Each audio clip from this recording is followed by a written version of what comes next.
আমি এখন সত্ৰ সম্পৰ্কত আয়োগ গঠন কৰি দিছিল।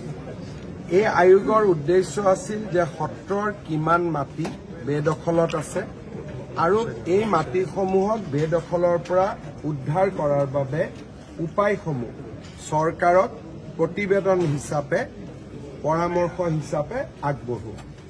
মই অত্যন্ত আনন্দিত যে প্ৰায় 150খনতকৈও অধিক সত্ৰ ভ্ৰমণ কৰি আৰু বাকি বিভিন্ন ধৰণে সত্ৰাধিকাৰ বা সত্ৰৰ লগত জড়িত আটাইৰে সৈতে কথা বতৰা পাতি দুটা খণ্ডত সত্ৰ আয়োগে এখন বিস্তৃত প্ৰতিবেদন চৰকাৰত দাখিল কৰিছে।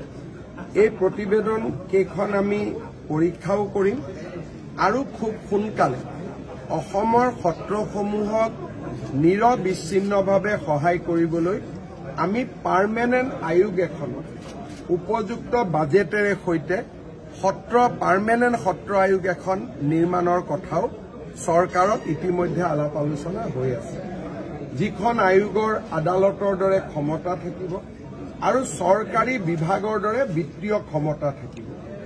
এই সম্পৰ্কত আমাৰ চিন্তা চৰ্চা চলি আছে। ছেপ্টেম্বৰে হওক বা ফেব্ৰুৱাৰীয়ে হওক আমাৰ এই চৰকাৰখনৰ কাৰ্যকালৰ ভিতৰতে সেই আইনখন আনিবলৈ আমি চেষ্টা কৰি আছো। আজিৰ প্ৰতিবেদনখনে এই ক্ষেত্ৰত আমাক যথেষ্ট সহায় কৰিব। মই সকলোলৈকে ধন্যবাদ আগবঢ়াইছো।